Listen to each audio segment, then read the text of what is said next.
नमस्कार किसान साथियों, कैसे हैं आप। उम्मीद करता हूं बहुत ही बढ़िया होंगे। किसान साथियों, आज की वीडियो में हम बात करेंगे गेहूं की फसल में सल्फर के प्रयोग के बारे में। गेहूं की फसल में सल्फर का प्रयोग आपको कब करना चाहिए, सल्फर के क्या फ़ायदे होते हैं गेहूं की फसल में, कौन सी सल्फर का प्रयोग कब आपको गेहूं में करना चाहिए, मात्रा कितनी रखनी चाहिए, इस तरह से आपको पूरी जानकारी बताएंगे। वीडियो के साथ एंड तक बने रहिएगा।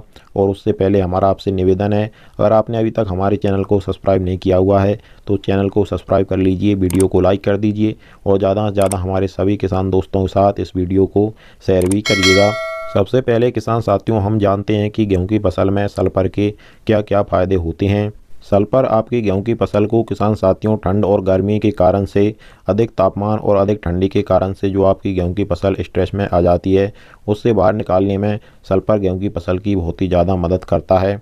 और आपकी ज़मीन में जो भी खाद उर्वरक वेस्ट पड़े हुए हैं, आपका गेहूँ का पौधा उनको ग्रहण नहीं कर पा रहा है, उसमें उतनी क्षमता नहीं है कि वह उन खाद उर्वरकों को ग्रहण कर पाए, तो इसमें सल्फर बहुत ही महत्वपूर्ण भूमिका निभाता है। आपके पौधे को इतना ताकतवर बना देता है कि वो जो भी ज़मीन में पोषक तत्व, माइक्रोन्यूट्रिएंट्स, सभी प्रकार के खाद वेस्ट पड़े हुए हैं, उनको वह तुरंत ग्रहण करने लगता है और पौधा एकदम से ग्रोथ एवं फुटाव भी करने लगता है, पौधे में हरापन आ जाता है। सल्फर एक तरह से फंगीसाइड का भी काम करता है। आपकी ज़मीन में जो भी फंगस आ गया है उससे बाहर निकालने में सल्फर पौधे की मदद करता है, पौधे में फंगस नहीं लगने देता है।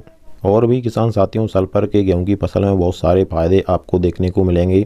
अब हम बात करते हैं गेहूं की फसल में सल्फर आपको कब डालना चाहिए और कौन सा डालना चाहिए। तो किसान साथियों, सल्फर आप गेहूं की फसल में पहला पानी लगाने के साथ जब यूरिया डालते हैं उस समय पर भी डाल सकते हैं, और दूसरा पानी लगाने के साथ जो यूरिया डालते हैं उसमें भी मिलाकर आप सल्फर गेहूं की फसल को दे सकते हैं। लेकिन यह याद रखिए किसान साथियों, जब भी आप यूरिया में सल्फर मिलाकर दें तो आप पानी लगाने से पहले यूरिया का छिड़काव गेहूं की फसल में कर दें, उसके बाद में आप पानी लगाएं। यह बिल्कुल सही तरीका होता है। सल्फर आपको 90% या 80% वाली लेनी है जो WDG फार्म में आती है।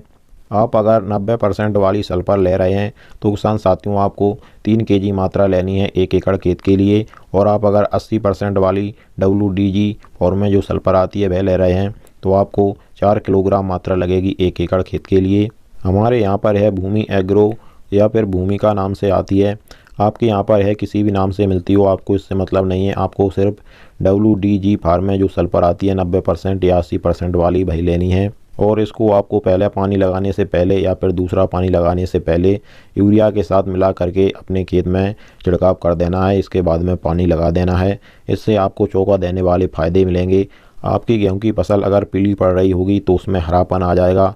ज़्यादा नमी के कारण से भी गेहूं की फसल में कई बार पीलापन आ जाता है, उसमें भी आपकी गेहूं की फसल में सल्फर बहुत ही अच्छा रिजल्ट दिखाएगा। तो किसान साथियों, इस प्रकार से सल्फर का प्रयोग आप गेहूं की फसल में करिएगा। एक बार सल्फर का प्रयोग गेहूं की फसल में आपको ज़रूर करना चाहिए। किसान साथियों, इसी प्रकार से आपको आपकी सही फसलों की सही समय पर जानकारी आगे भी हमारे चैनल के द्वारा मिलती रहेगी। इसके लिए आप हमारे चैनल को सब्सक्राइब करना मत भूलिएगा। चलिए फिर मिलते हैं। नमस्कार।